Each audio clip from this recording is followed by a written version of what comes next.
قیامت پر ورځ به ټول خلک به بېهوشه پروزي لومبۍ شپېلۍ سره به دا خلک نڅا وځي دویمې شپېلۍ سره به اذا هم من الاجداث الى ربهم ينسلون بیا جمدي شي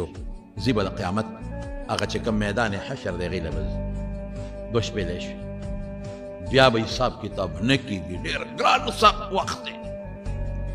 خلک به دې خولو کې ډوب پراته رسول الله مبارک فرمایي څوک د کونډو پورې د چا خولی الی رکبتیه د چا الی سرته نامه پورې د چا د خولې پورې غوږونو پورې د آخرت خوله د دنیا د اوبو په شان نه ده د دنیا اوبه خو ستاواره ساتي هلته به د هر چا خوله ده پورې ولاړی نور پښتانه وینې زوار وی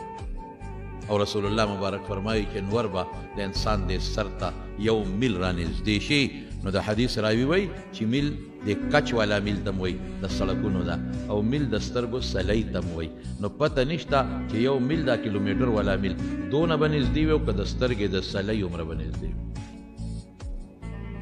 تسهر جلودهم د خلکو سرمنې به وتړقېږي ها بعضې نیکان خلک به په دقه وخت د الله د عرش د سوري لاندې وي دا به محفوظ د الله مقربین تنګ به شي دا خلک ټول به تنګ شي حساب کتاب چې کله شروع کېږي نو درېیمه شپېلۍ به والي شي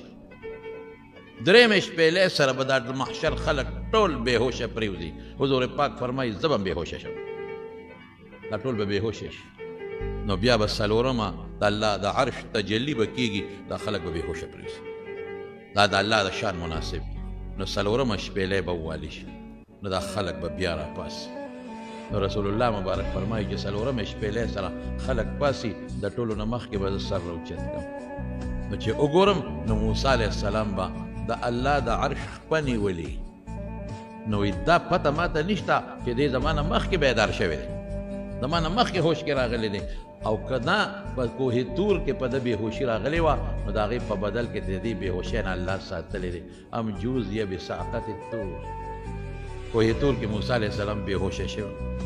نو دلته ته الله بېهوشي لرې کړه چې هلته دې تېره کړه دلته یې در باندې نه راولم وګورئ وایي د موسی علیه السلام دومره عزت دی چې زما نه مخکې به پاڅېدلي زما نه چې زه پاسم د الله د عرش خپه به یې نیولي چې زه پاسم پته نشته چې ما نه مخکې پاڅېدلی دی او که خدای ته دا بېهوشي معاف کړی دی